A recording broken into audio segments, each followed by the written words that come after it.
Vamos a comenzar con este estudio bíblico, y, que es la segunda carta a Timoteo, esta carta pastoral, que ya vimos la primera con Ariel. Ahí. Esta carta la escribe Pablo, estando en prisión en Roma, pero esta vez estaba ya en medio de un juicio. Y Pablo creía que de este encarcelamiento no saldría con vida. Es decir, él pensaba que con esto ya iba a morir. Y escribe a su discípulo Timoteo, que estaba en Éfeso, quien era su colaborador, su hijo espiritual, su amigo. Y Pablo lo que quiere es que Timoteo vaya a la cárcel porque quiere delegarle la misión que él tenía de plantación de iglesias. Esta plantación que él había iniciado y de la cual también Timoteo había sido parte. Pero además, a través de esta carta, lo que hace Pablo es exhortar a Timoteo a cumplir su ministerio, a cumplir su llamado, a cumplir esta misión que se le había dado. Entonces, Pablo lo exhorta, y exhortar, de acuerdo a la Real Academia Española, dice que exhortar es incitar una persona con autoridad o derecho a hacer una cosa o a actuar de cierta forma mediante razones o ruegos. Entonces, ¿qué es lo que hace Pablo a través de esta segunda carta a Timoteo? Es incitarlo, es motivarlo a hacer algo mediante el razonamiento y también mediante...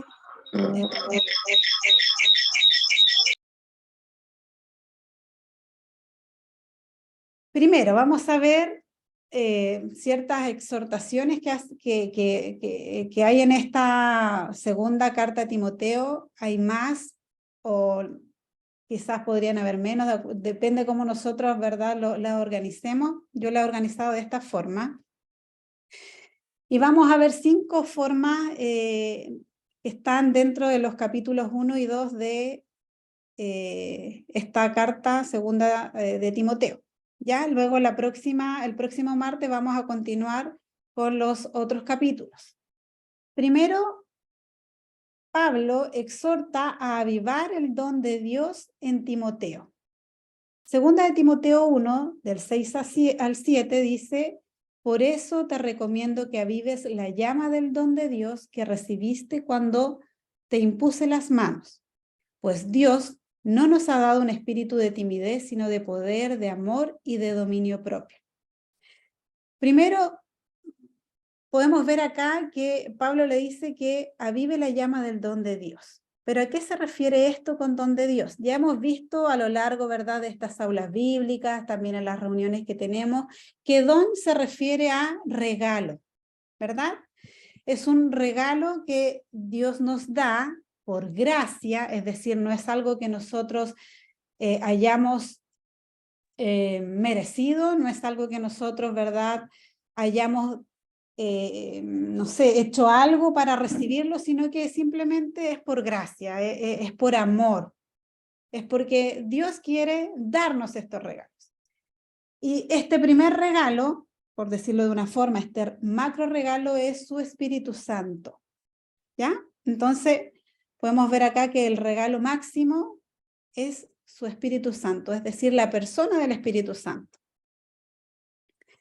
Pero también, en este contexto de Timoteo, también podemos ver que el don de Dios se refiere a este ministerio o a este rol que iba a desempeñar para la iglesia Timoteo.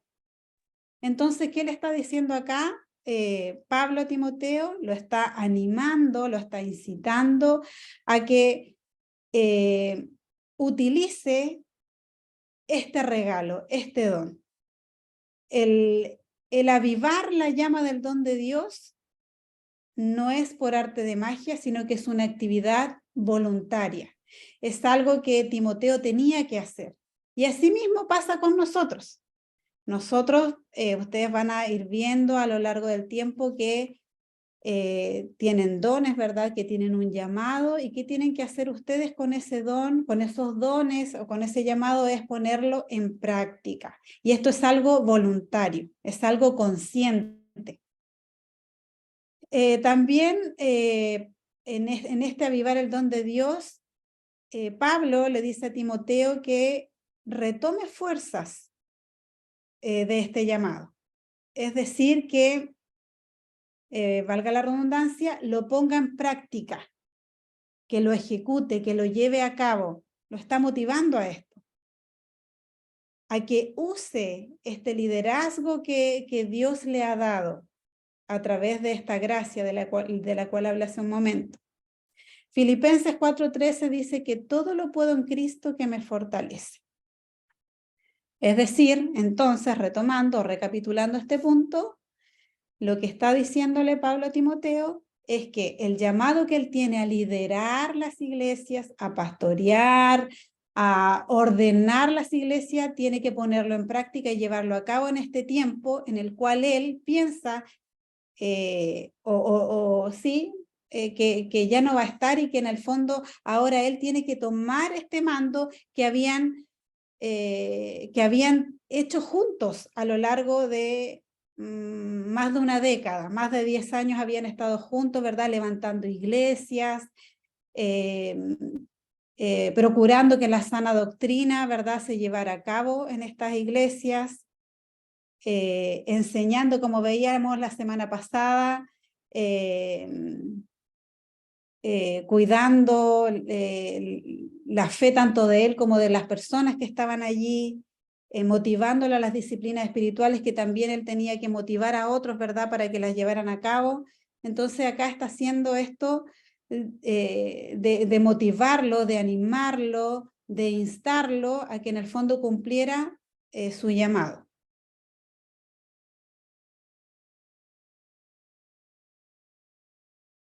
Además, lo exhorta o lo motiva a no avergonzarse. Segunda de Timoteo 1:8 dice: así que no te avergüences de dar testimonio de nuestro Señor, ni tampoco de mí, que por su causa soy prisionero. Al contrario, tú también, con el poder de Dios, debes soportar sufrimientos por el Evangelio. Aquí podemos ver que Pablo le está diciendo a Timoteo que no se avergüence por el Evangelio, por la palabra, por lo que Cristo sufrió, pero tampoco que se avergüence por lo que Pablo está padeciendo en la cárcel. Y porque Pablo además había sido encarcelado muchas veces a lo largo, ¿verdad?, de la predicación del Evangelio. Lo cual no significa que Pablo le esté diciendo que en ese momento Timoteo estaba avergonzado, sino lo que quiere decirle es que no se avergüence si es que hubiesen situaciones que le pudiesen llevar a esa acción. Entonces lo está motivando a que no se avergüence.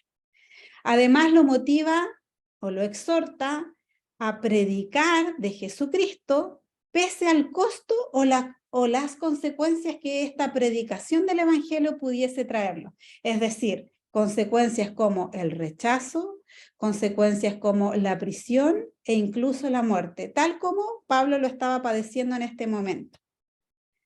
Y además le dice que se identifique, que sea parte del sufrimiento de Cristo y de Pablo. Esto está, o podemos verlo en Gálatas 2:20, que dice: he sido crucificado con Cristo y ya no vivo yo, sino que Cristo vive en mí. Lo que ahora vivo en el cuerpo, lo vivo por la fe en el Hijo de Dios, quien me amó y dio su vida por mí. Entonces, vemos que lo que está haciendo aquí Pablo a Timoteo es exhortarlo o motivarlo a no avergonzarse, a predicar la palabra sin importar las consecuencias y a identificarse con este sufrimiento. Es decir, él también iba a padecer sufrimiento, si es que ya no lo estaba padeciendo. Y Y me gustaría motivarlos a ustedes también a pensar o a verse reflejados como Timoteo y pensar en estas palabras que Pablo está dirigiéndoles a Timoteo como si las estuviera haciendo a nosotros mismos. ¿Ya? Entonces, veamos esto de a lo mejor no avergonzarnos, predicar la palabra del Señor o lo que Él ha hecho con nosotros, sin importar a lo mejor el rechazo, sin importar no sé, la lejanía, bueno, es lo mismo, sin importar el rechazo, u otro en el fondo, u otra consecuencia, ¿verdad?, que pueda traernos esto. Y identificarnos, por supuesto, con el sufrimiento de Cristo, es decir, si nosotros vemos que sufrimos, ¿verdad?, por por creer en Jesús, imagínense que Cristo por salvarnos dio su vida. Y Pablo también por predicar el Evangelio también la dio. También Pablo exhorta a Timoteo a cuidar la buena enseñanza. Segunda de Timoteo 1, 13 y 14 dice, con fe y amor en Cristo Jesús, sigue el ejemplo de la sana doctrina que de mí aprendiste, con el poder del Espíritu Santo que vive en nosotros. Cuida la preciosa enseñanza que se te ha confiado. Con fe y amor, Timoteo debe retener la enseñanza, debe transmitir o darla a conocer a otros para que otros también la enseñen. Por eso habla de traspasar lo que él ha aprendido y defender la verdad del Evangelio. Timoteo estuvo, les mencioné al inicio, ¿verdad?, con Pablo más de 10 años, acompañándolo, sirviendo con él, aprendiendo de él. Y lo que aquí le está diciendo Pablo también es que él debe enseñar lo mismo que aprendió de Pablo. También habla de la sana doctrina.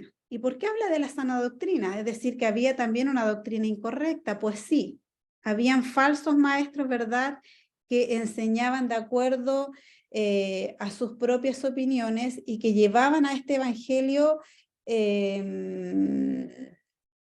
a ver cómo explicarlo, debatían de este evangelio. Pensemos que esto era en griego y que le gustaba esto, también lo vimos hace un tiempo atrás, le gustaba debatir, ¿verdad?, filosofar acerca de la palabra, y estos falsos maestros, leía yo un comentario, que muchos de estos falsos, o varios de estos falsos maestros también conocieron de Pablo, pero lo fueron abandonando y la verdad es que no tuvieron este tiempo de aprendizaje como lo tuvo Timoteo, y eran personas que eran inmaduras y que tomaron, la verdad es que su propio ego para enseñar mal la doctrina de Jesucristo.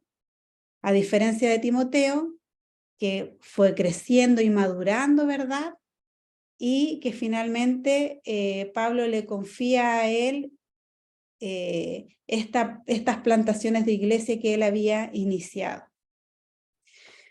Y por supuesto que esto no lo puede hacer solo, sino que lo tiene que hacer sí o sí con el poder del Espíritu Santo, es decir, con la persona del Espíritu Santo, que es el medio por el cual se enseña la sana doctrina y es a través de quien también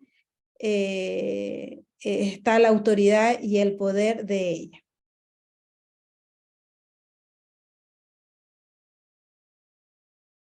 También Pablo exhorta a Timoteo a instruir a otros.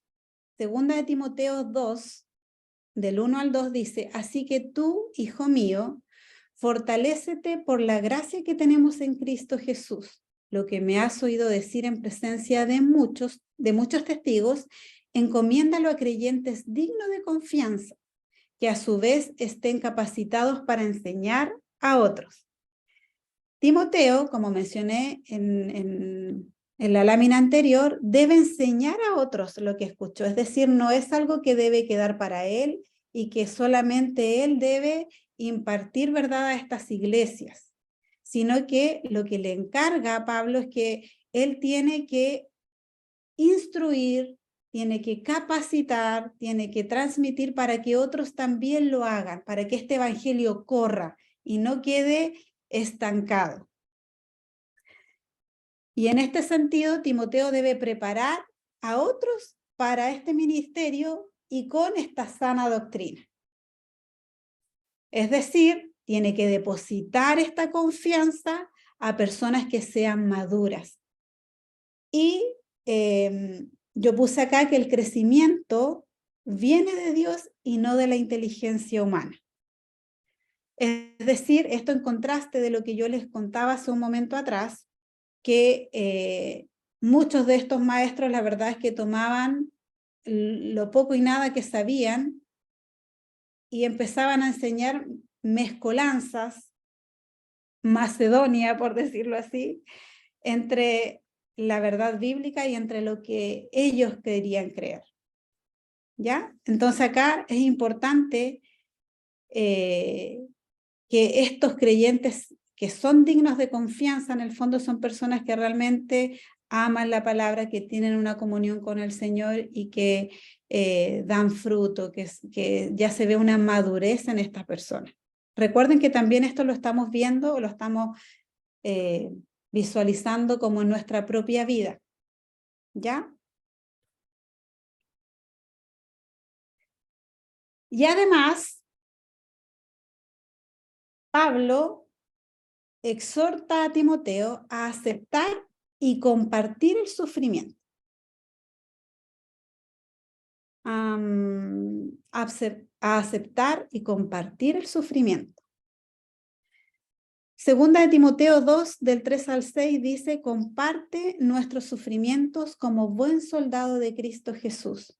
Ningún soldado que quiera agradar a su superior se enreda en cuestiones civiles.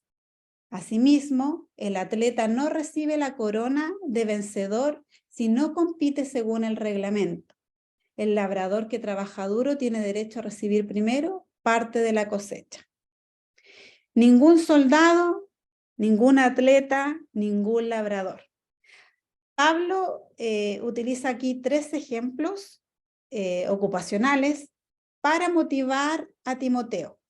Podemos ver entonces acá que para compartir, ¿verdad?, la sana doctrina, debe estar enfocado como un soldado, debe ser dirigido por la palabra como el atleta, respetando estas normas, respetando lo que en el fondo la palabra nos enseña, nos instruye, y también entendiendo que esto es un trabajo duro.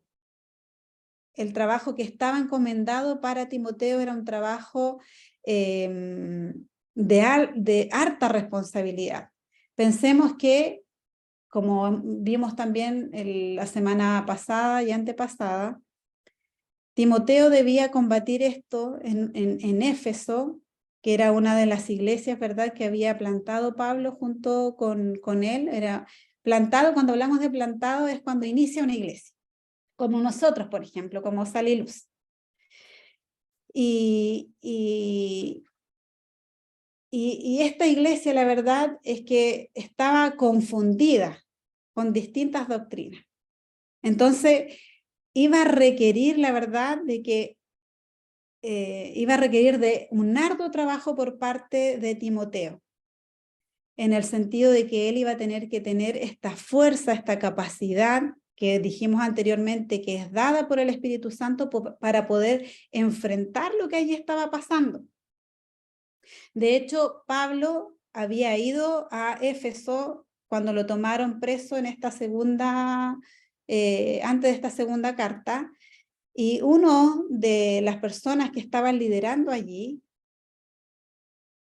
dice que lo trató tan mal que finalmente a causa de él lo tomaron preso y lo llevaron a Roma. Entonces lo que le venía a Timoteo realmente era una lucha, era sacar todo aquello que no correspondía y enseñar a las personas que realmente estaban allí, que creían en Dios, pero que a lo mejor, no a lo mejor, sino que esta fe estaba mezclada con falsa doctrina.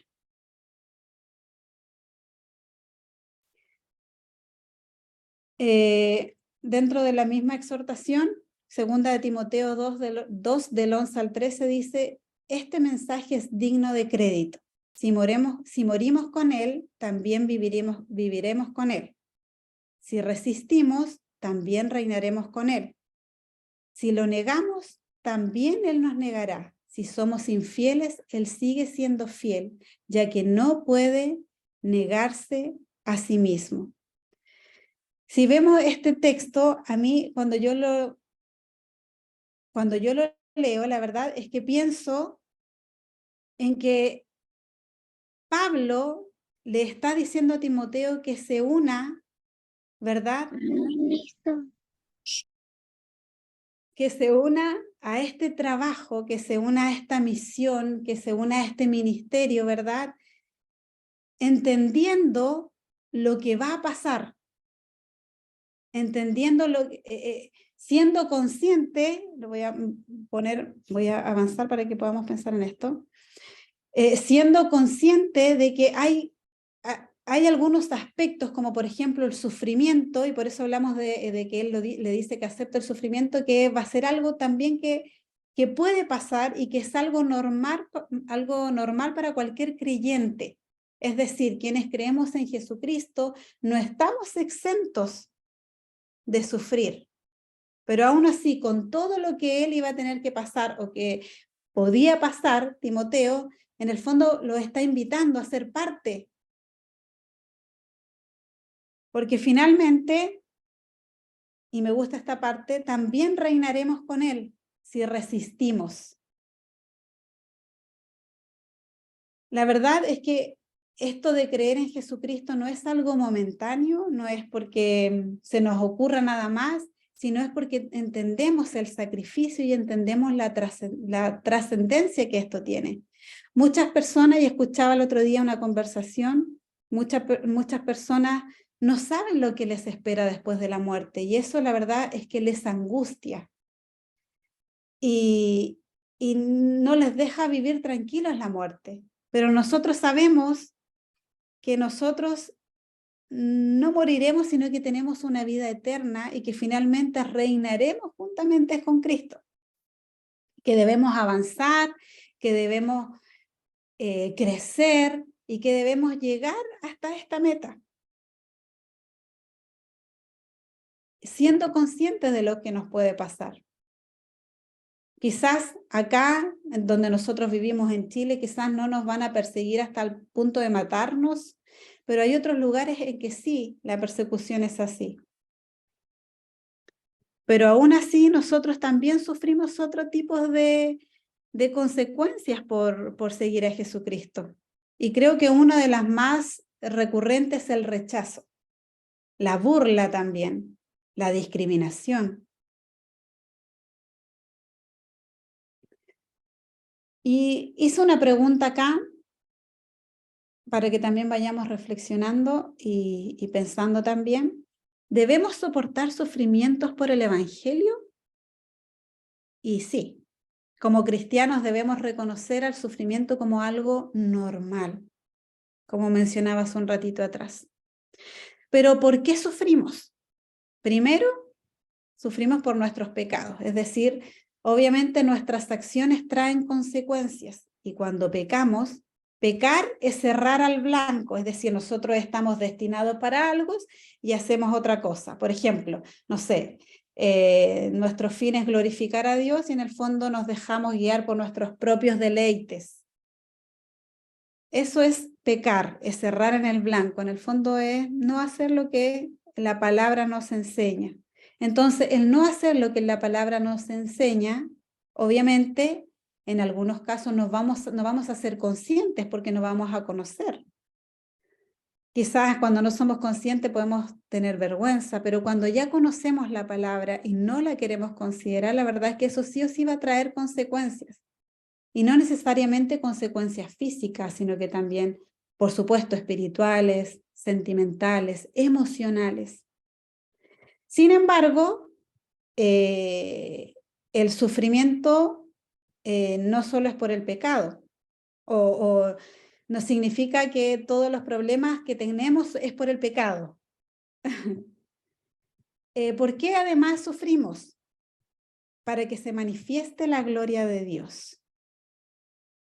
En la Biblia hay muchos relatos de milagros que hacía Jesús y a través de esos milagros se manifestaba o se mostraba el poder de Dios. Por ejemplo, cuando sanó a un ciego de nacimiento, él nació así y Jesús le devuelve la vista, lo hace ver. Eso es para mostrar la gloria de Dios. Era una profecía que se cumplió y que solamente iba a cumplir el Mesías, y allí se muestra la gloria de él. Entonces también sufrimos para que se pueda ver la gloria de Dios en algún aspecto de nuestra vida. También para ser como Cristo, moldear y para moldear nuestro carácter. Hebreos 5:8 dice lo siguiente. Lo busco en mi celular. Aunque era hijo, mediante el sufrimiento aprendió a obedecer. Mediante el sufrimiento aprendió a obedecer. Entonces, ¿por qué sufrimos? También para que nuestro carácter sea moldeado, para parecernos a Cristo. Es verdad que mientras no estemos con Él, siempre nos va a faltar. Porque eso dice la Biblia, que nosotros vamos, ¿verdad? Madurando, madurando, madurando, y vamos a ser, o nos vamos perfeccionando hasta que estemos con Jesucristo y allí realmente vamos a ser perfectos. Y también porque sufrimos para dar testimonio a otros, no sé si yo me equivoqué aquí, para dar testimonio de otros o a otros. Vamos a leer Juan 15 del 18 al 22. Juan 15 del 18 al 22 dice, si el mundo los aborrece, tengan presente que antes que a ustedes me aborreció a mí. Si fueran del mundo, el mundo los amaría como a los suyos, pero ustedes no son del mundo, sino que yo los he escogido de entre el mundo. Por eso el mundo los aborrece. Recuerden lo que les dije, ningún siervo es más que su amo. Si a mí me han perseguido, también a ustedes los perseguirán. Si han obedecido mis enseñanzas, también obedecerán las de ustedes. Los tratarán así por mi causa, por mi nombre, porque no conocen al que me envió.